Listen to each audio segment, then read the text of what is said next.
Latest football news, engaging debates, and fascinating opinions. Pitchside Talk on IO Radio. Hello and welcome back to Pitchside Talk here on IO Radio for another week of football action with your host as always, George. I hope you're having a good week. I hope you're enjoying the sun. Yes, the sun is out. It is shining. It is beautiful. We absolutely love it. It now signals the time that spring is on its way. Get rid of that yellow football, bring back the white football, and we absolutely love it. That's when we know football is hitting the perfect time, but it's slowly coming to an end this season. But before I get on today's show, I better introduce our, resident Ipswich Town fan and my co-host as always. It is Dan. Mate, how are you doing this week? A good week for football if you're an Ipswich Town fan, and also beautiful weather as well. Yeah, I'm not doing too bad, mate. Yeah, it's going to be another positive show, another one. There's been quite a few of them this season, hasn't there? Yeah, I'm happy to be talking about Town again. Yes, we've had quite a few positive shows. Maybe not last week's when Town were unfortunately drawing games in winnable fashion, but they're actually doing quite well, and we'll get onto that a little bit later on. But before we do, I better mention the social medias. Twitter is at Pitchside Talk, Instagram is at Talk_Pitch, and YouTube and Mixcolour both at Pitchside Talk. If you want to back to any previous shows, do not worry, they're all up there on the YouTube and Mixcolour for you. So, what is coming up in today's show? It is an Ipswich Town, a double bill to start off with 2 games in 4 days, a long trip to Fleetwood, and then a home game against Lincoln in the final instalment of Pack Out Portman Road, 3 months delayed.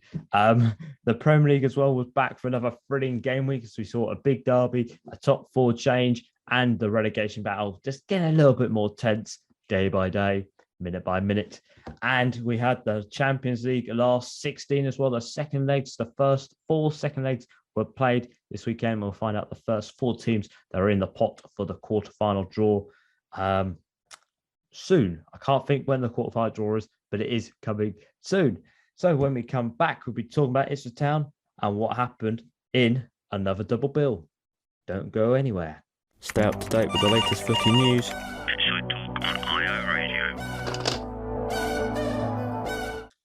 Hello and welcome back to Pitchside Talk here on IO Radio. It's Fridays at 5 p.m. with me, George, and our co-host as always, Dan. Back for another week of football action here on IO Radios. IO Radios? IO Radio, not IO Radios. It's IO Radio. I should get this right. I've been here for the last 4 years or 3 years and I still can't remember it. It's not looking very good for me, Dan, is it? No, you're all right. You're all right. I'm all right. That's the main thing. But before we get on talking about Ipswich Town and the double bill this week, I better mention the social media. Twitter, it's at Pitchside Talk. Instagram is at Talk_Pitch, and YouTube and Mixcolour both at Pitchside Talk. If you want us back time pro shows, do not worry. We're up there on YouTube and Mixcloud. So Ipswich Town this week, after that very, very frustrating week for Ipswich Town and Kieran McKenna, where 2 points from 2 games they got against what were viewed winnable games. No disrespect to Cheltenham and Morecambe. They were winnable games. Seeing that gap visibly grow to 6 points in the playoffs and teams jumping them with games in hand as well over Town. But for Kieran McKenna's side, they had to turn their focus very quickly as 2 games in 4 days were just around the corner and a chance to redeem themselves and win 6 points from these 2 games, which could get them back in that playoff race. And up first was a long road trip to Fleetwood Town. This side, they are in a relegation battle this season. No wins from the last 8, only picking up 5 points in those 8 games. So viewed as a perfect opportunity to bounce back from Town. But that might not be the case, as we've seen that already this season with Town struggling against sides that haven't won in a long time. I'm looking at you, Bolton. Still not happy about that double games you won over us this season. But for Ipswich Town, they grabbed the opportunity with both hands and with a dominant performance earned 3 points on the road. Dan, what a way to bounce back. A dominant performance, 2 goals, 3 points, and closer to the playoffs in the process. Yeah, we desperately needed it, didn't we? And we definitely went and got it with a great performance, another great performance, another dominant performance. I think it was a little bit worrying in the first half, obviously, as he went into half time, that it would be another one of the Cheltenham and Morecambe, that we were dominating the ball, as we always do, passing it around really well. And, Fleetwood couldn't get anything on us. So going into half time at 0-0, you thought, oh God, here we go again. But we managed to open the Fleetwood defence. Obviously, Sam Morsey getting a goal, really good to see. And Jackson getting another one with a really, really tidy finish. So, yeah, it was brilliant to get the win and definitely needed against a team that are in, poor form. So I think, if we didn't get that result, we would have been further away from the playoffs with results not really going our way. So, yeah, it was a great win all round and really needed going into, we got a tough run of games coming up. So to get these 2 games, starting with Saturday off to a good start was definitely needed, and we definitely did that. Yeah, they got off to the right step on Saturday, as that led into, a game that they didn't have had 3 months to prepare for. Actually, I was going to say something different, but they had 3 months to prepare for this game, as it was supposed to be played on New Year's Day, but was played instead on the 8th of March. And yes, it was Ipswich Town versus Lincoln. Town were back at Portman Road for the final part of this pack out PR campaign, whatever you want to call it. 25,000 fans in the stadium for a Tuesday night for a League One game. That is pretty good, as Town took on Lincoln City, who have been struggling a little bit recently. They've not been getting wins on the board, but they did get a win against Sheffield Wednesday, who are one of Town's promotion rivals this season. But on the night, it was first half goals from Burns and Jackson that sealed the 3 points for Town, taking them closer to the playoffs. 4 points this time. Dan, a win for Ipswich Town at Portman Road. That's what we all want to see. But this sort of win has sort of been reflected by that everybody that played on the night, Plymouth, Sunderland, and Portsmouth, all pulled away. And unfortunately, that injury list grew more, with 2 very key players out potentially now. Yeah, it kind of soured the win a bit, didn't it? But I think the win was absolutely needed, and obviously with teams around us winning all the time, it's crazy that we're kind of on this run but still sit in 9th place. It's kind of weird to think that, but we desperately needed the win. And again, very similar to the games we've played in the past 2 weeks or so. Dominated the first half. Looked really good attacking going forward. Obviously, scoring them 2 goals in the first half was really needed, because it again looked like it would be one of them games that just kind of went away from us. But getting them goals was really crucial. And I think second half, it wasn't as good as the first half, but we didn't look like conceding, did we? I think that's the best thing about this team, is even when we're not playing that attacking football and dominating the ball, we don't look like we're going to concede. So, yeah, another really good night all round. Just unfortunate that it's soured by some injuries to some key players, players that we've relied on in the past week, or pretty much all this season, really, haven't we? So, yeah, really disappointing in that sense. And of course, the teams around us winning games. We are closer to the playoffs, aren't we? But I don't think Wickham played, or it was Wickham, wasn't it? That didn't play. Yeah, Wickham didn't play. That's the team I was going to say, but I realised they didn't play. I knew one of them didn't play, but I forgot which one it was. But yeah, so we're closer, but it's just them games in hand that is kind of going against us at the moment, which is really frustrating, because we're doing nothing wrong on the pitch, are we? No, do nothing wrong on the pitch, but unfortunately, it looks like it is out of our hands for the time being, which is a position I don't think anybody wants to be in. And especially Kieran McKenna, who saw his side win their 9th game in their first 14 games under him as Ipswich Town boss. And he highlighted it as a good night work, adding it's not easy when you come off from a long trip to Fleetwood at the weekend and 90 minutes on a heavy pitch. But there was some quality there was some quality to our play. I thought as well, some good intensity. Our work rate was good and we broke the lines well. We made some good moves and had some movement off the ball and into encouraging areas, and we got the rewards that we wanted in the first half. I thought we start strongly as well, indicating that our preparation is good and the lads are focused. And once the first goal was in, we didn't look back. Dan, a good night's work really by Town on their performance, as Kieran McKenna has highlighted. But does it now feel now to the end of the season, it is basically you got to pick up 3 points every single game as just the minimum baseline. Now you've got to win 3 points. There's 9 games left now. There is 27 points still left on the table. Plenty of points to get into the playoffs. But for Town's position, really, it's just basically just keep winning. I mean, it's all we can do if we want to, get into the playoffs this year and really fight for that. We just need to keep winning games. We can't really afford to lose anymore because one loss could take us, 6 points away from the playoffs again in 9th place or even 10th, as Portsmouth are kind of close behind us. So every single game is massive now. Every game is a cup final. But I'm confident that this team can do it. We've seen we can dominate games. We're going on a fantastic run at the moment. And another great performance on Tuesday night, which kind of reinforced that confidence in Ipswich fans, I think. But obviously we need to think about the injuries and how that's going to affect us. But I think McKenna has a trust in his whole squad and feels that the players that come in can still do a job and replace those players in a good way.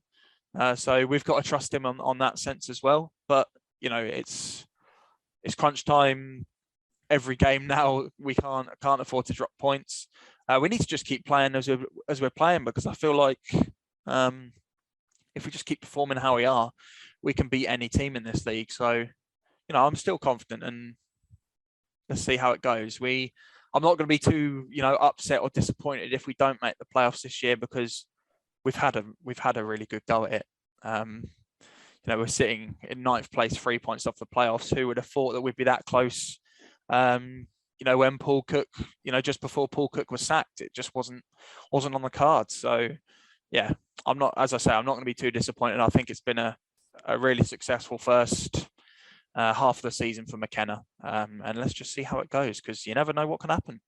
No, you never know what can happen. But I think in Town's position, it's basically got to get 3 points each weekend. Well, we've got to talk about the biggest talking points, apart from the 3 points. It was the injuries that were suffered on the night, with Edmondson and Morsey limping off the pitch. I think Edmondson with a sore ankle and Morsey with a hamstring problem. And also in that second half as well, Wolfton, Burns and Thomas were all treated as well. They all required some treatment. But McKenna was not worried about this at all, which is quite surprising for a manager, because I would be absolutely bricking it if I was him. But he believes his squad has enough depth and strength to cope with these injuries. But Dan, some big blows here for Town, with Emerson going off with an ankle injury. It's going to be assessed in the coming days. Hopefully we'll find out some more news soon, what the extent of that ankle injury is. I think they can't assess it just yet due to it being so swollen, which is the bit of a problem.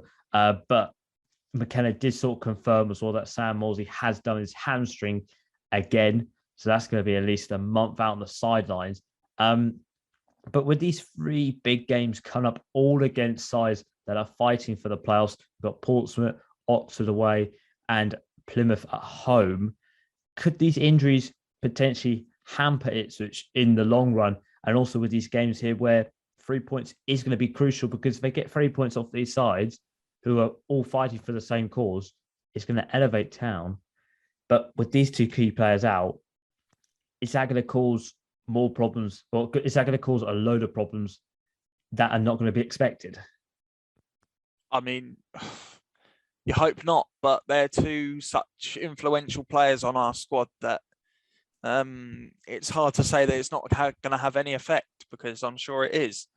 It's such a disappointment to see that. It's so frustrating because we've relied on them in this run since McKenna has come in.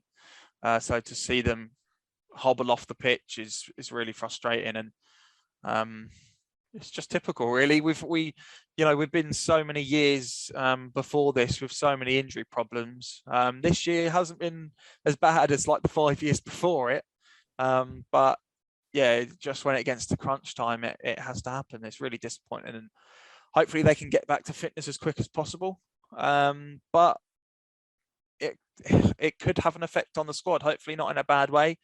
As I said, McKenna seems like he trusts the players and his squad, whoever comes in to replace them players, if they're out at the weekend, which is looking highly likely, for a big game against Portsmouth, that they can come in and do the job to replace them. But it's going to have an effect on the way we play, because I think, especially Sam Morsey in the middle of the park, he's such an influence on the ball. He gobbles stuff up when there's loose balls in the middle of the park. He can attack as well. So it's going to be a big miss. I'm not saying Backinson and Carroll are bad players at all, but he's just an influence. And Edmondson as well, who's been so rock solid at the back this year. He's been so influential in that back three that's worked so well for McKenna since he's come in. So I think Burgess will come in and replace him. We haven't seen him very much since McKenna came in. He came on for a little bit against Lincoln, and I feel like he looked comfortable and we didn't concede, so there's that. But we're definitely going to miss Edmondson as well. So it's disappointing, but I still have a trust in these players. I don't think we have any bad players in the squad. It's just how much is it going to affect the balance in the side. And I'm just looking at that midfield and worrying about the balance there. What options do we have? I think you're obviously going for Backinson and Carroll in there, but you've got El Mazzuni in the wings as well. So there's options, but yeah, it's a big disappointment to miss these players because they're so important. And we can't forget about Burns either, who I think he was hobbling at the end. I'm hoping that he's going to be all right, because that's such an influential player as well. So hopefully Burns is fine, but he didn't look very comfortable at the end of the game on Tuesday either, did he? No, he didn't. That's somebody who I mentioned, because I actually went to the game. You didn't go down, funny enough. I went to the game. Who's the Ipswich fan? Yeah, who is the Ipswich fan? Nobody knows. But he did have sort of a bit of a limp to him, but it eased up eventually. But didn't look too great seeing him limping about. I felt very scared for my boy, my boy Wes. But we're sort of we're expecting Cameron Burgess is going to come in. I think that's just a like for like in some respects, him coming in. But for that middle of the park, are we expecting Carroll to start? Because we have sort of seen Carroll has been starting, but it could be El Mazzuni, or it could even be Selena, or even a Luco who could play there. So it's not really a done deal who could be starting. And I think we all know. I think Evans is still out, isn't he? If I'm correct, as far as we know. Yeah, as far as we know, he's still out injured. I don't think did we get a time on how long that would be? It was going to be. I don't think we did. I'm not sure. No, but he doesn't look like he's coming back anytime soon. No, I don't think we did. But I was just to ask you, who do you think will be starting alongside Mackinson? You think it's going to be Carroll, or could it be a curveball like we've seen with Selena, Luco, or even El Mazzuni? Yeah, I think when you said Selena, I completely forgot that Selena played there. It was against Fleetwood, wasn't it? He played there. Yes. Or was it? Yes, it was against Fleetwood. Yeah. So that could happen as well. So I think Carroll is the most obvious option. I think after the game Backinson had, he's going to start. So I think Carroll is the obvious option, but I think Selena could easily slot in there, because he could be, that attacking midfielder, and Backinson can sit deep. So maybe that's more likely. I'm not sure. It's definitely going to be Selena or Carroll. El Mazzuni, I think, is a good option, but can you see him starting in a massive game on Saturday, one that we desperately need to win against Pompey, who are just behind us? bit much for him. And DeLuco, I think, is more suited to that attacking role. So it's going to be Selena or Carroll. But yeah, I think Carroll is the obvious option. And I reckon that's the most likely. But, I could see Selena sliding in there as well. Yep, we'll just have to wait and see. And we're going to talk something a bit more away from the pitch. In other news, since the new ownership has taken over the club just over a year ago now. It's crazy to think it's a year ago, probably last month, that Town were taken over by new owners, ending Marcus Evans' time at the club. Absolutely brilliant news that was. But we're seeing Portman Road slowly having a new makeover, as we sort of seen with the fresh new paint around the club and the new posters as well, showcasing Town's history, especially around the back of the Bobby Robson stand with Bobby Robson sort of plaster all over the walls, which is brilliant. And also with what they've done on the cobble stand as well, sort of reflecting Town's glorious history. There has been some plans being submitted to make some changes to the stadium, especially a big screen to be installed in the south end corner of the ground, where the separation is between the cobble stand of the away fans and the Sir Alf Ramsey stand. That corner there, where there's sort of the standing blocks. Town are planning to partly demolish that corner to install a new big screen in, and to have a new home and away dugouts as well. They're going to make some changes to those to make them much nicer. But more information will be released in due course. This is only just so far. And also as well, we have some news that the new PA system will be installed for next season, so people can hear what the PA person is saying much more clearly, which has been desperately needed because, not to be rude, it's not very great, I'll be perfectly honest. But Dan, after years of neglect under the underinvestment from Marcus Evans in that 13 years in charge, but under Game Changer, we're now seeing the tide changing. Some investment to Portman Road, which is desperately needed. It's a lovely old ground to go to, but it really does need a lot of lifting up and a little bit of a makeover. But some exciting times on the way, because we could have next season a whole new look Portman Road, which will be lovely to see. It will, yeah. It's really needed. As you say, we've got such a nice old ground, and it's a ground that everyone loves coming to because of the history, and it's one of English football's original grounds, really, isn't it? But it does need modernising. It's kind of, when you look under the when you sit in the Sir Bobby at the back and you look up at the ceiling at the back, there's wires coming out of the walls, the lights are hanging off, the PA system is, you can't really hear anything, and the dugouts are so old now. They've been like that basically since Portman Road existed. So yeah, it's the owners have come in and started, as you say, putting the posters up, putting some fresh paint around, which is really good to see. Obviously putting the statue of Kevin Beattie as well was really good. I know that was decided before they came in, but that to finally come up was good as well. So yeah, to look at these plans, it's really good to see a screen going in the corner of, between the Cobbold and Sir Alf Ramsey. Probably the only place they could put it, really, because I guess that's the only room we've got. But it really is really good to see. I like the picture they put. I don't know who posted it, but there was a picture showing what it was looked like, and we were beating Norwich 2-0 on the screen. So you know what? I actually like that picture as well. Yeah, I don't know who that was, but yeah, I love that picture. That was a really good picture. I like that. Fingers crossed that's what we'll see in the future. But yeah, it's really good to see these new owners really coming in and trying to modernise the stadium, because it's desperately needed. It really is. And to hear that there'll be a new PA system, I think I'm pretty excited about that, really, because it's so bad.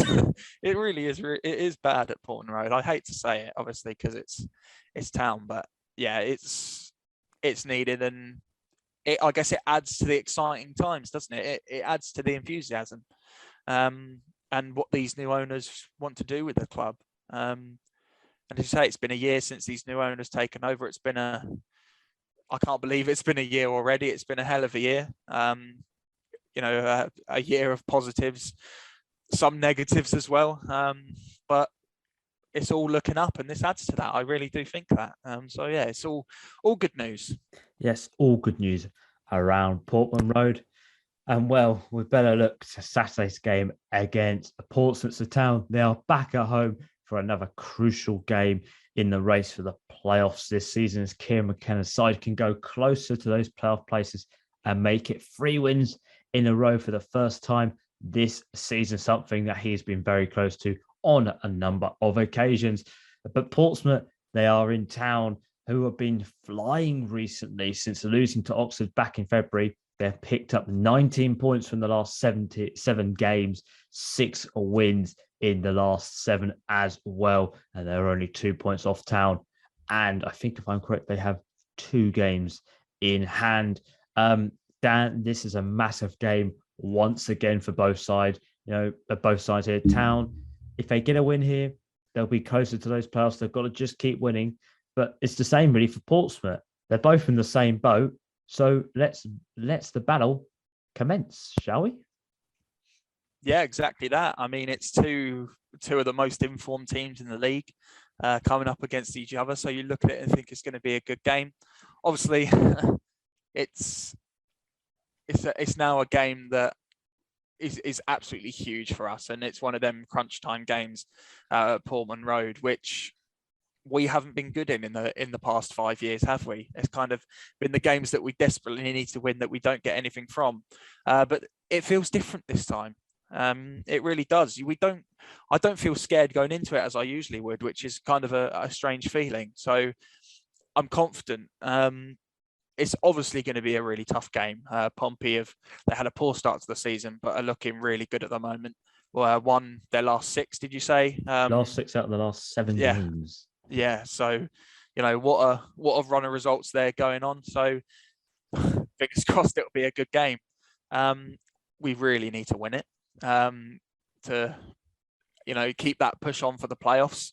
But I think it's going to be a draw. I really don't want to predict I want to predict a win, but it's going to be really tough, and I can see Pompey getting goals as well. So I think it'll be 1-1. Will we take a draw? Maybe, but we do need to win. But yeah, it's going to be a draw, which I don't think I'll be too upset as it's Portsmouth. I think if we can get a draw in this one and then win the other 2, that'd be lovely. Well, so Dan is going for a 1-1 draw between Ipswich Town and Portsmouth on Saturday. Let us know what your score predictions are on Pitchside Talk on our Twitter. Are you agreeing with Dan? Is it a 1-1 Town win, or even a Portsmouth win? There are some people that will say that. But that is all for our Ipswich Town section this week. And when we come back, we're going to be talking about the Premier League game week number 28. We had 10 games in action, a Manchester derby, another twist in the top 4 race, and the relegation battle as well. So don't go anywhere. The best place in Ipswich to hear the latest football debates, Pitchside Talk on IO Radio. Hello and welcome back to Pitchside Talk here on IO Radio. It's Fridays at 5 p.m. for another show. Oh my God, I can't speak. With your host George and my co-host as always, Dan. And before we move on, talking about the Premier League game week number 28 this week, I better mention the social media. Twitter is at Pitchside Talk, Instagram is at Talk Underscore Pitch, and YouTube and Mixcloud are both at Pitchside Talk. If you want us back to any of your previous shows, do not worry. They'll all be up there on our YouTube Mixcloud. And if you missed anything from today's show, do not worry. At 6 p.m. on Friday, it will be up on YouTube and Mixcloud for you to listen back to whenever you like to. If you want us to talk about when we talk about Ipswich Town, you can when you want to. And finally, now time for the Premier League. It was back for another fascinating game week as all teams were in action in 10 thrilling games where we saw the Manchester derby, another twist in the top 4 race, and the relegation battle getting a little bit more tense by the day. So I better quickly just run through the results before we get into this. And we started with Leicester getting a 1-0 win over the new Leeds side managed by Jesse March. He lost his first game in charge of Leeds. Villa, they won 4-0 against Southampton, and Chelsea also hit 4 against Burnley, with Newcastle then won 2-1 against Brighton. Norwich lost 3-1 to Brentford, and Crystal Palace won 2-0 over Wolves, and Liverpool got a 1-0 win over West Ham. And then for Sunday, Watford, they couldn't make a comeback against Arsenal. They lost 3-2 on the day. The Manchester derby ended 4-1 to Man City. And for Monday night football, I can't think what day it is, Monday night football, Spurs hit 5 against Everton. So it was time for the Manchester derby, and we saw Man City outclass Manchester United, remaining their control at the top of the Premier League in this thrilling title race with an outstanding performance at the Etihad. City moving 6 points clear over Liverpool with one more game played in hand, but it was looking very good for them against Manchester United, who absolutely struggled. There was a stat that popped up in the last 10 minutes of possession. They had 8% to Man City's 92. Not very good stats for Manchester United. But for Dan here, for Man City, they did what they had to do. They went into the Manchester derby, a very cagey Manchester derby, I think we can say, in the first half, of Man U actually taking it toe-to-toe to City, making a lot of Liverpool fans sit up and go, oh boy, we've got a game on here. But for City, they just absolutely steamrolled Manchester United and just showed why they are the better Manchester side out the two. Yeah, at the moment, any Man United fans listening, but yeah, they're definitely the better side at the moment. And yeah, it seemed, as you say, quite cagey to start with. Obviously, Man City getting that early goal kind of shaped the game, but Man United, to be fair to them, got back into it. But it was all Man City, pretty much all the game, and you could see what was going to happen, and it could have been more. It ended just 4. But it definitely did show why Man City are top of the league at the moment. And, you know, it was getting closer. As you say, Liverpool fans kind of stood up and thought, we could actually catch this team up. It has been getting closer over the past few weeks, but I think this game just shows why they're probably still favourites to win the league. Obviously, anything could happen, but I still feel like they're favourites. But yeah, they steamrolled United. And did what they had to do in such a big game. Obviously, the derby, you go into it wanting to perform like that, the complete opposite of how United went into it. So fair play to them. Yes, it was the complete opposite of Manchester United, who we're now going to focus on. And Dan, really for them, it sort of wasn't 90 minutes that just showed how advanced Man City are compared to them. You know, Manchester United are at the other end of the spectrum here. They're in absolute limbo. They've got a manager who's an interim manager who's going to be going upstairs at the end of the season. A lot of fans do not want him to be the Manchester United manager. None of their best players there. Cristiano Ronaldo wasn't there due to a hip knock, but there's a lot of rumours going around that he is not really willing to play for Manchester United much longer. Varane, Shaw, who both had COVID, but it was a weird performance by them, because they seemed to play well going forward transitionally, but defensively, they were all over the shop, and they just seemed to sort of give up, and there's no sort of lack of fight. And that's something from a Manchester United side that we've never seen before. A lack of fight. It looked like they didn't really care, to be honest. Yeah, and in such a big game against their rivals, that's unacceptable, really, isn't it? To see your team not really putting any passion into their play whatsoever. And as you say, so poor defensively. I don't know what was going on with their defence, especially the second Man City goal. De Bruyne's second was absolute shambles. It really was. I don't know why Harry Maguire kind of just left the ball. He just let it go for his legs, didn't he? I don't want to single out a player, but don't know why he did that. But yeah, poor defensively and just a lack of fight. I thought when they equalised, you know, it's a way back into the game and a way for momentum to go on your side, but it just wasn't happening. And it's incredible, really, the lack of fight that they were showing in such a massive game. So yeah, it's massively disappointing. Obviously, for Rangnick, he's not going to be there come the end of the season. I don't think Man United fans want him there, which is fair enough because it's just been such a disappointing reign after Ollie left. They were fed up with Ollie, and to be fair, I hadn't even heard of him before he joined Manchester United. I'm not very well versed in European football, so I hadn't even heard of him. But he's come in, and it hasn't really gone his way. So yeah, it's just they've still got a season. They can still make top four if they go for it. But with Arsenal having 3 games in hand, 3 games, it's looking massively difficult, isn't it? And they've got Tottenham next to themselves. Obviously, as we know, they kind of go in and out of form, but they had a really good win in their last game, so it's looking tough for them, isn't it? Really disappointing. Yes, it is looking tough for Manchester United, but not for Arsenal, who you just funny enough mentioned there, as they got a win over Watford, a 3-2 win on the day that saw them climb into that Champions League spot. Now they are 1 point ahead of Manchester United, but have 3 games ahead of their rivals in hand. But Dan, Arsenal, they climbed to that place, and what a way they climbed to that place. 3 beautifully worked goals. Arsenal look the complete opposite to Manchester United. They may have gone through this tough patch where they have been finishing 8th for the last few seasons and being very lackluster and having a lot of controversy on and off the pitch, but they looked very well oiled. They look like they're all on the same page. They all want to be they have the same goals. There's no individuals. And as Arteta said, his side is just getting better and better by the week. And that's what you want heading into this top 4 race. And especially with 3 games in hand, even if they get a win from that or even 2, that's just going to be so crucial in the long run.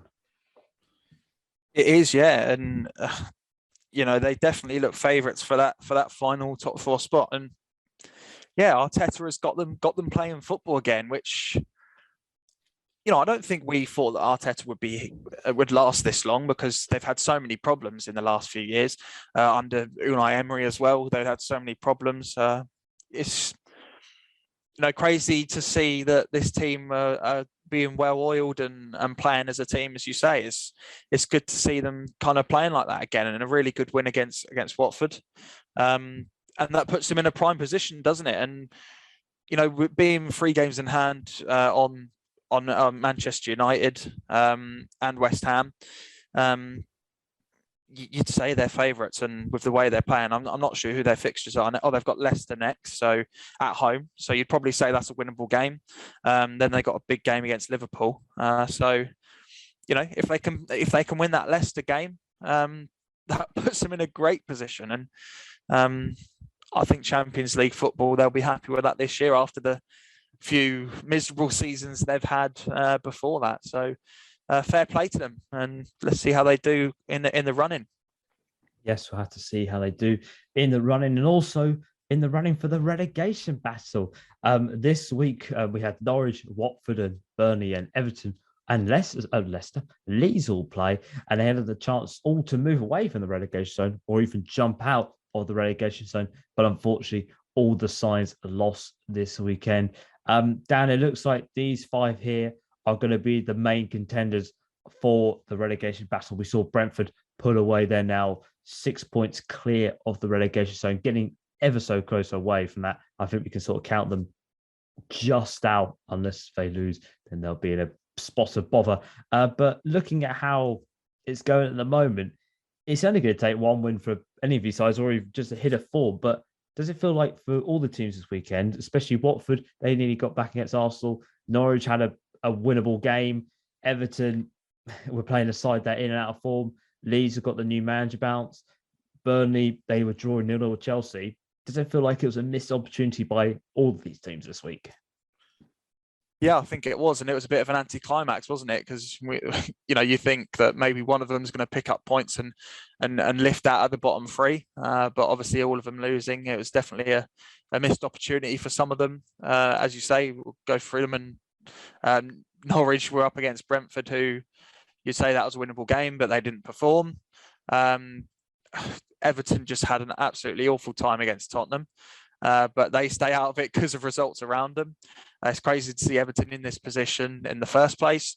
Leeds obviously losing to Leicester. You think maybe a new manager bounce would happen, but they've got a lot of work to do as well. Burnley, I can see Burnley surviving just because it's Burnley and we all know what they can do. We all know that they managed to stay up in the end.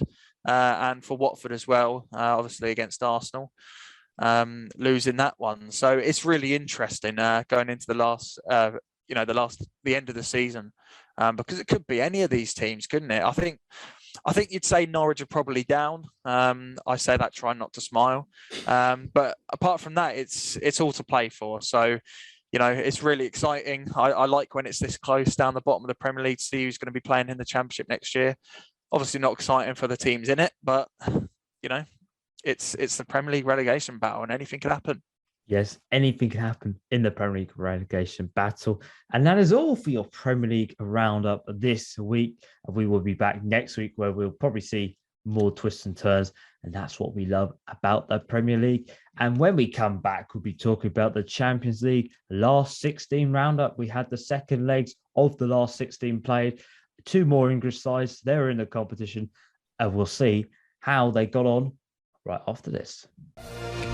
Pitchside Talk, footy debate from the Premier League Outback. Hello and welcome back to Pitchside Talk here on iRadio's Fridays at 5 p.m. with your host as always, George, and my co-host as well, Dan, back for another week of football action here on iRadios. iRadio, not iRadios, it's iRadio. What's gone into me tonight? I cannot believe this. I apologise very much. It's the end of the week, isn't it? Yeah, it is the end of the week. Well, it is now the weekend, Dan. It's 5 o'clock. It is the weekend now. 5 o'clock is when the weekend starts, effectively. So you get 2.5 days, realistically, if you think of it like that way. But before we move on, talking about the Champions League last 16 roundup this week, I better mention the social media Twitter. It's at Pitchside Talk. Instagram's at Talk_Pitch, and YouTube and Mixcloud both at Pitchside Talk. And well, the Champions League was back once again for the last 16 second legs, which took place with 4 teams looking to book their place in the next round of the competition. So let's have a look at the first team that booked their place in the next round, and that was Bayern Munich. Yes, Bayern Munich booked their place with a 7-1 win over RB Leipzig, Salzburg, winning 8-2 on aggregate, thanks to a Robert Lewandowski 23-minute hat-trick in the first half, sealing the tie already. Then goals from Gnabry, Müller and Sane sealed the deal and licked the stamp and sent it on the night for them, booking their place back in the Champions League quarterfinals. And then up next to book their place in the quarterfinals was Liverpool. They lost 1-0 at Anfield to Inter Milan, but they won on aggregate thanks to 2 goals at the San Siro, which Klopp has to defend his side slapstick finishing as they were beaten by Inter Milan, and said they deserved to be in the quarterfinals despite putting in a very poor performance. And then moving on to the other English side, Manchester City, they sealed their place in the next round after a 0-0 draw with Sporting Lisbon. They basically did the work in the first game, scoring 5 goals at Sporting Lisbon, but they couldn't score at the Etihad. But Pep Guardiola said he enjoyed the moment learning about his side in this 0-0 draw. And the final team to book their place in the quarterfinals for this week was Real Madrid. Yes, Real Madrid pulled off a comeback against PSG. They were 1-0 down on aggregate, then went 2-0 down on aggregate, but a Benzema hat-trick and masterclass sealed the deal and got them into the next round in sensational style. The Bernabeu absolutely went crazy as PSG have now been knocked out of the competition. But Dan, both English sides are through to the next round. Bayern Munich are through to the next round, one of the favourites of the competition, and Real Madrid as well for putting an absolute comeback and doing what Real Madrid do best, and that's just perform in the Champions League. Yes, it is. Yeah, so another good round of fixtures, obviously for English clubs.